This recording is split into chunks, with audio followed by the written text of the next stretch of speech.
Wala mang balak na humiling ng special session sa Pangulo, tiniyak ni Senate President Cheese Escudero na gugulong pa rin ang impeachment trial laban kay Vice President Sara Duterte alinsunod sa saligang batas. Nagsalita rin ito tungkol sa mga haka-hakang interesado raw itong pumalit kay Duterte bilang bise ng bansa. Narito ang ulat ni Kyle Bulyas. Tuloy na tuloy ang impeachment trial kay Vice President Sara Duterte. Yan ang tiniyak ni Senate President Cheese Escudero. Mauudlot lamang aniya ang paglilitis kung maglalabas ng temporary restraining order ang Korte Suprema at ito ay kinatigan ng Senado. Ayon pa kay Escudero, wala siyang balak na humiling ng special session kay Pangulong Bongbong Marcos. Alinsunod umano ito sa saligang batas na sinasabing ang pagpapatawag ng sesyon sa gitna ng kanilang recess ay para lamang sa pag-aproba ng mga batas o urgent legislation. Hindi ito urgent legislation.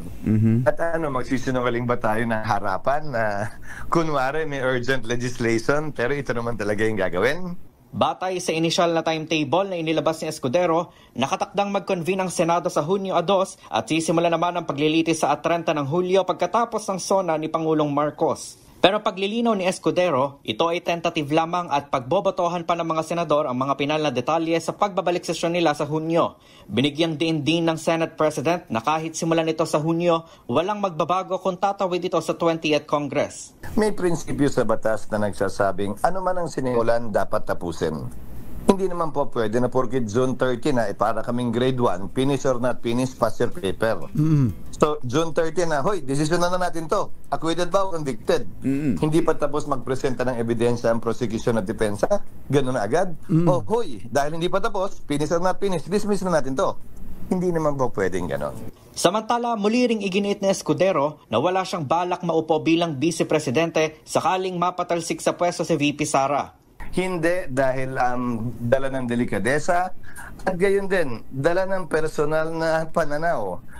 Hindi ako interesado at hindi tamang tanggapin o kunin ko yan. O sino man para sa akin na may bahagi, may parte dito sa impeachment process kung yan nga ang kakalabasan.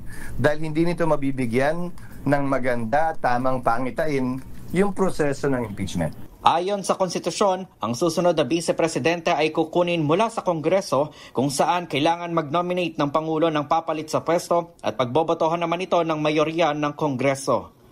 Para sa MBC TV Network News, ito si Kyle Bulyas ng DZRH, una sa Pilipinas, una sa Pilipino.